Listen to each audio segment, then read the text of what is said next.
Hey folks, Daily Landsblog here, and you know that I'm always looking for ways to describe how we feel because it's really difficult to find words actually. Like when you try to explain what depression feels like, it's hard to find the right words in our vocabulary because in a lot of ways they don't exist. So I look for a way to quantify it. That's why we came up with the Sichter scale. 10 being a perfect day, 0 being the worst day, and then that gives us a chance to kind of measure where we are. And as you've heard me say many times, I kind of live my life between a 4 and a 7. But then there's this other thing. When I go to try to describe what depression feels like, I say, and I have many times, I can think of giving speeches where I go, you know what? It's the inability to experience joy. And when I talk about joy, I don't mean like the greatest thing in the world happening to you, just that basic, simple joy that makes us human beings, that makes us feel alive. And it may be something that doesn't resonate with anybody else but you. So for me, I've talked about this before, it's that first sip of coffee in the morning.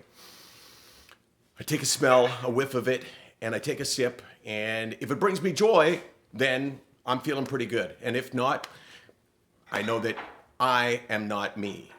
But then I was thinking, what else is there to do? And how else can I describe it? So obviously, it's got to be the BJT, which is the basic joy test. What do you have in your life that is just basic joy that brings you some happiness that, as I say, won't mean anything necessarily to anyone else? That when you're having a good day, you can feel it. When you're having a bad day, it doesn't do anything for you. So I got this one thing besides coffee, and it's this. It relates to this, the channel changer, right? You got a TV and you got the cable box, right? And if the two aren't in sync, oh man, it drives you crazy. Even if it's 20 feet away, you're going, do I have to get up really? So when I turn the TV on and I hear the click and the picture goes, that's when I feel this little bit of joy. So I'm going to do that now.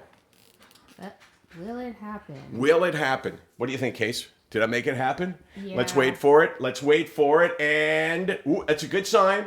It's a good sign. And yes, you see, that is just some basic joy that no one else would think of. But for me, it felt good. Gotta mute it now. Oh, okay. Sorry. It felt good. Do you have anything, Case, on your list? Or do you want to wait till tomorrow? Because I didn't give you any time to prep. It's a weird one. Okay. This? No, mine. Okay, let's hear it. Cleaning Brando's eyes. Oh, you see, that's awesome. But that's what it's all about. You hear that, Brando? That is, I mean, a psychiatrist would have a field day with that, but that is, I love that. So it's the basic joy test, BJT. What is it for you? Let us know. I'll talk more about it tomorrow. SickNotWeak.com, 24 hours a day, 364 days a year. Yeah, this thing here, when it works, so sweet.